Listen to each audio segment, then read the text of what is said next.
छत्तीसगढ़ की शिक्षा जगत में सोमवार को एक शानदार व स्मरणीय पल दर्ज हुआ है।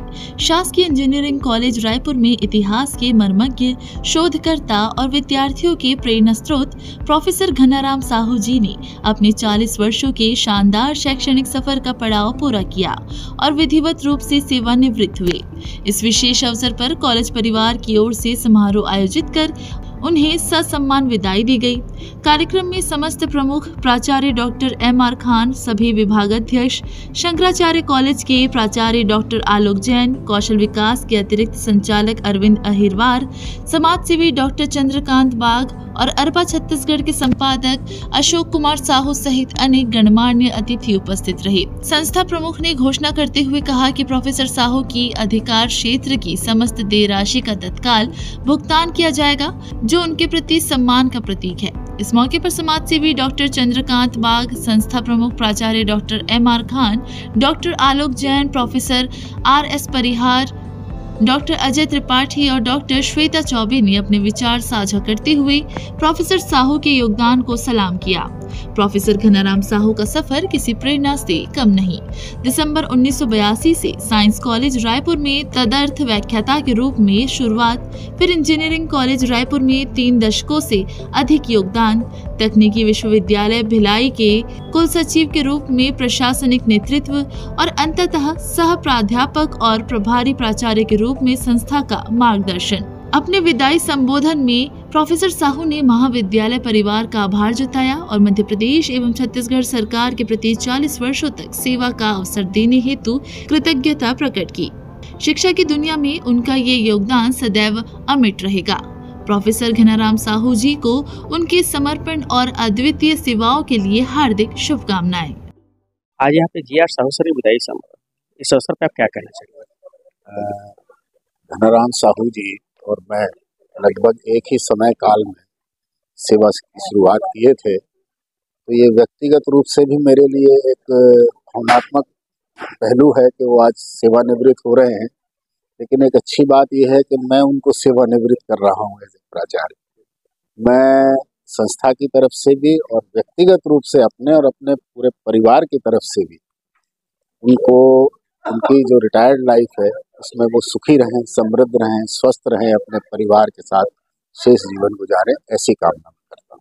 बहुत सक्रिय व्यक्ति, सोशल, सामाजिक और साहित्यिक और एक इंजीनियर के रूप में मैं जब देखता हूँ तो प्राध्यापक के नाते उनकी इस इंस्टीट्यूशन के लिए, जो बच्चों के लिए अब उनकी भूमिका रही है, और यही भूमिका अब आगे अपने को सामाजिक और राजनीतिक लाइफ में छत्तीसगढ़ को एक बहुत अच्छा सक्रिय व्यक्ति मिलेगा, जो यहाँ के सांस्कृतिक मूल्यों को बहुत आगे बढ़ाएगा। और सर का मैं एक चीज़ देखता हूँ, उनको ऐसा कोई क्षेत्र नहीं जिसमें उसमें नॉलेज ना हो, चाहे गार्डनिंग हो, चाहे शिक्षा हो, चाहे चिकित्सा हो, चाहे प्राकृतिक चिकित्सा हो, हर इसमें वो आगे है।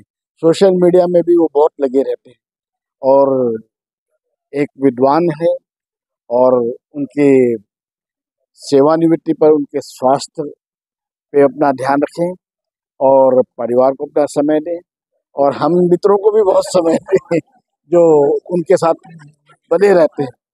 उनके स्वस्थ और समृद्ध जीवन की शुभकामनाओं से। देखिए, मैं 40 वर्ष से अधिक शासकीय सेवा में रहा हूँ, जिसमें तकनीकी शिक्षा विभाग में 39 साल 11 महीना 13 दिन। मेरे लिए उपलब्धि की बात ये है कि पूरे सेवा काल में को मैं सफल इसलिए मानता हूँ कि इस 40 से अधिक वर्षों के सेवा काल में न कभी निलंबित हुआ, न कभी जांच बैठी, न कभी सरकार से कोई नोटिस मिली। एक शिक्षकी जीवन में यह मेरे लिए उपलब्धि है, और मैं समझता हूँ कि आगे के जीवन के लिए मेरे लिए ये आधार है कि मैं समाज के लिए उपयोगी बना रह सकूँ। कुछ ऐसी चीजें जो स्मृति में हो जिसको आप अपने दर्शकों से साझा करना चाहेंगे?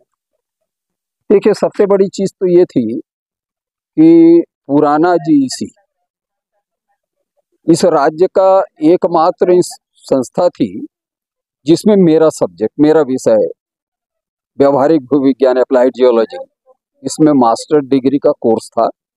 और उस संस्था के माध्यम से मेरे सेवा काल के दौरान 300 से अधिक भूवैज्ञानिक निकले हैं जो राज्य से कल राष्ट्रीय स्तर तक अपनी सेवाएं दे रहे हैं, जनता के बीच में जाके सेवाएं दे रहे हैं और समाज उपयोगी सेवाएं दे रहे हैं।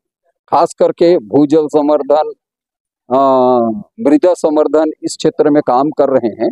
और मैं तो चाहता था कि सरकार की इस नई संस्था में भी वह विषय अपनी पूर्ण दक्षता और क्षमता के साथ प्रारंभ हो, लेकिन कुछ बुनियादी कमियां थी जिसके कारण से वह पाठ्यक्रम अभी राज्य में नहीं चल पाया। लेकिन मैं समझता हूं कि जैसे CGIT विकसित हो रही है और देर सवेर सिविल इंजीनियरिंग, माइनिंग और मेटलर्जी के साथ भूविज्ञान का जुड़ा हुआ एक विषय प्रारंभ हो, जियोटेक्नोलॉजी पे प्रारंभ हो, ताकि वह व्यवस्था और समाज के लिए जो उपयोगी है वह अनवरत चलता रहे। देखिए, साहू सर जो हैं वो हम लोगों के लिए काफ़ी सीनियर हैं, बड़े सम्माननीय हैं। और स्पेशली इसलिए बड़े सम्माननीय है क्योंकि उनका जो विषय पर इनका अपना एक पकड़ है ना। और विषय भी ऐसे जो जितने भी समसामयिक विषयों पर ये चर्चा करते हैं, राजनीति से संबंधित चर्चा करते हैं, या जो मुख्यतः उनका अपना विषय है अप्लाइड जियोलॉजी, इस पर जो भी हम लोगों को कभी भी कोई परेशानी होती है तो उस व्यक्तिगत विषय पर भी वो जो है वो बहुत आसानी से हम लोगों को और बड़े विधिवत तरीके से, बड़े अच्छे से जो है वो हम लोगों की मदद करते आए हैं। और कभी भी किसी भी विषय पर हम लोगों को लगता है कि इसको चर्चा करनी चाहिए तो हम इनके पास जाते रहे हैं और बहुत अच्छे से इन्होंने उसका जो है वो सॉल्यूशन बताया है। देखिए, रिटायरमेंट ऐसा है कि एक शासकीय प्रोसेस है वो होना है, बट मुझे लगता है कि इंसान और स्पेशली कोई शिक्षक जो होता है वो कभी भी रिटायर नहीं हो सकता। तो जो उनके पास ये पूरा खजाना है एक अपने नॉलेज का, ज्ञान का जो भंडार है, वो निश्चित रूप से जो है वो आगे चलता रहेगा। और हमारे आने वाली बहुत सी जो पीढ़ियां हैं स्पेशली उनके लिए तो मुझे लगता है कि ऐसे शिक्षकों की बहुत ज़्यादा ज़रूरत है हमारे समाज में। और ये निश्चित रूप से जो है वो हमारे समाज को एक नई दिशा दिखाने के लिए इनका ज्ञान जो है वो आगे काम आएगा ही आएगा। अनमोल न्यूज़ 24 चैनल को सब्सक्राइब नहीं किया हो तो अभी सब्सक्राइब करें